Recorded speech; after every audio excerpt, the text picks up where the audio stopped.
जय श्री राम सभी भक्तों को। जय माता की। फिर एक नई वीडियो के साथ हाजिर हो गए हैं और आज की जो हमारी वीडियो है इसमें आप बताइए कि हनुमान जी के दर्शन किन लोगों के होते हैं। बहुत सारे लोग कहते हैं कि सपनों में दर्शन होते हैं, तो आज हम जानेंगे कि सपनों पे किन लोगों को दर्शन जो है हनुमान जी देते हैं। तो हमारे साथ अंत तक बने रहिए, तभी आपको सारी वीडियो समझ भी आती है। अगर वीडियो अच्छी लगती है तो लाइक करें, शेयर करें, कमेंट करें और अगर चैनल पहली बार ही देख रहे हैं तो चैनल को भी जरूर सब्सक्राइब करें। साथ में बेल आइकन है उसको प्रेस करें ताकि आने वाली हर एक वीडियो की नोटिफिकेशन सबसे पहले ही आपके फोन में पहुंच जाए। चलिए शुरू करते हैं आज की वीडियो। जय श्री राम। जय श्री राम, जय श्री बालाजी महाराज। बाबा की असीम कृपा आपके परिवार पर सदैव बनी रहे और मेरी माई जगत जननी मां भवानी अम्ब की कृपा आपके घर में अन्नपूर्णा रूप में वास करे। कहते हैं कि भक्ति के अंदर अपार शक्ति छुपी होती है और जब भक्ति अपने चरम सीमा पर पहुंचती है तब शरीर में हर प्रकार की हलचलें शुरुआत हो जाती है और शरीर बेचैन हो जाता है। भक्ति के अंदर अपार शक्ति है, ये सच्चाई है। क्योंकि कई बार भक्ति से हम सब कुछ प्राप्त कर सकते हैं जो हमारे पास नहीं है। नामुमकिन को मुमकिन कर सकते हैं। किस प्रकार से? क्योंकि जब हम अपने इष्ट के प्रति जागृत हो जाते हैं, अपने इष्ट के प्रति पूर्ण रूप से समर्पित हो जाते हैं, तब इष्ट की करुणा, इष्ट की कृपा हमारे संग संग चलने लग जाती है। हमारे शरीर के इर्द गिर्द एक शक्ति रूपेण बन जाती है।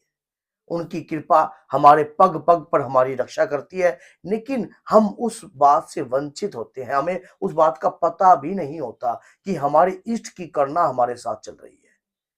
ये ऐसा है जो लोग कंटिन्यू तपस्या करते हैं, हनुमान जी की पूजा कर रहे हैं, नाम जप कर रहे हैं। अब किसी एक भक्त ने मुझे इसी वीडियो पर बनाने पर मजबूर कर दिया। उन्होंने कहा कि गुरुजी, मैंने आपकी वीडियो देखकर 100 हनुमान चालीसा का पाठ किया और पाठ करने के बाद मेरे को शुरू में तो ऐसी बेचैनी लगी रही, मेरा चित्त ही नहीं लगा। लेकिन जब शुरू में मैं करता रहा, जैसे 41 डेज तक मैंने टारगेट लिया था, और उसके बाद जैसे ही मैं बध्या 20 दिन टप गए। 20 दिनों तक तो मेरे शरीर के अंदर बहुत प्रकार की खलबली हुई। मेरा शरीर बेचैन होने लगा, मेरे अंदर क्रोध बढ़ने लग गया, मेरे अंदर बहुत प्रकार की मूवमेंट होने लगी। मैं उन्हें बता नहीं सकता। जितना मैंने ब्रह्मचारी को अपने स्थिरता रखने की कोशिश करी, वो दुगना बल्कि ब्रह्मचारी खंडित होने की कोशिश होने लगी, मलिनता बाहर आने लगी शरीर की। तो उसने अपना अनुभव कहा कि गुरुजी, आप अपने तरीके से इस अनुभव को पेश कीजिए।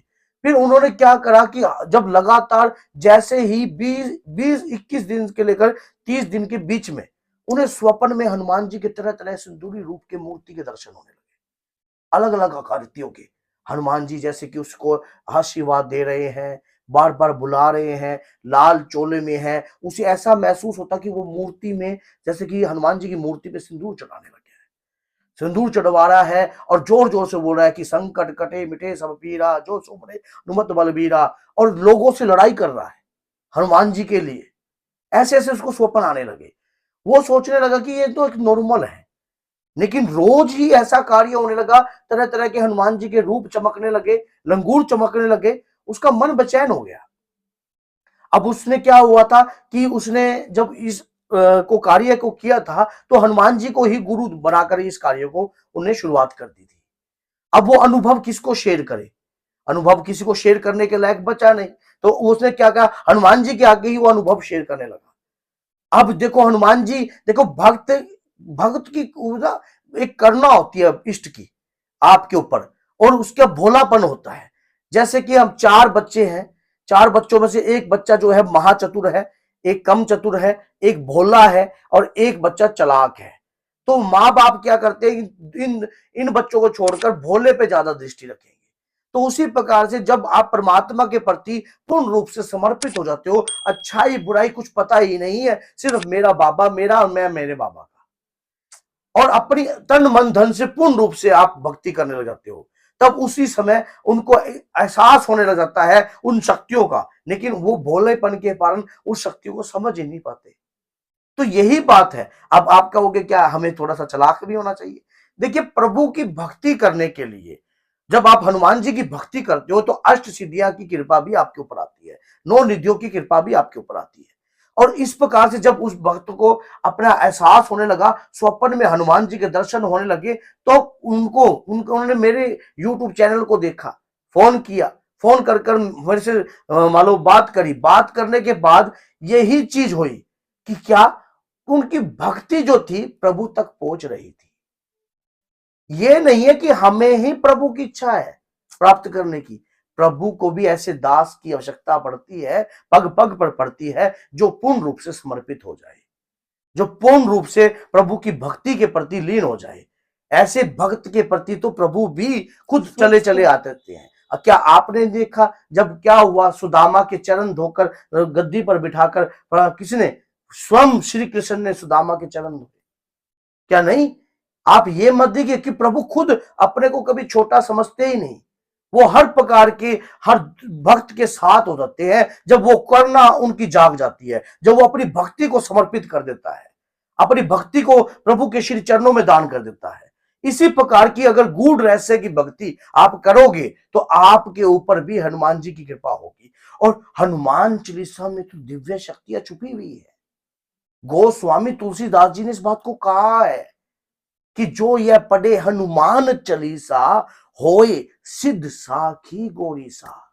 अगर आप हनुमान जी की भक्ति करते हो, उनकी धारणा करते हो और अपने मन में हनुमान जी की भक्ति को जागृत करते हो पूर्ण रूप से, तो आज नहीं तो कल आपके बाबा आपको दर्शन जरूर देंगे, चाहे किसी न किसी रूप में दे। स्वप्न में भी दर्शन, कहते हैं कि स्वप्न में जो बातें वार्तालाप होती है, आदमी मरे समान होता है।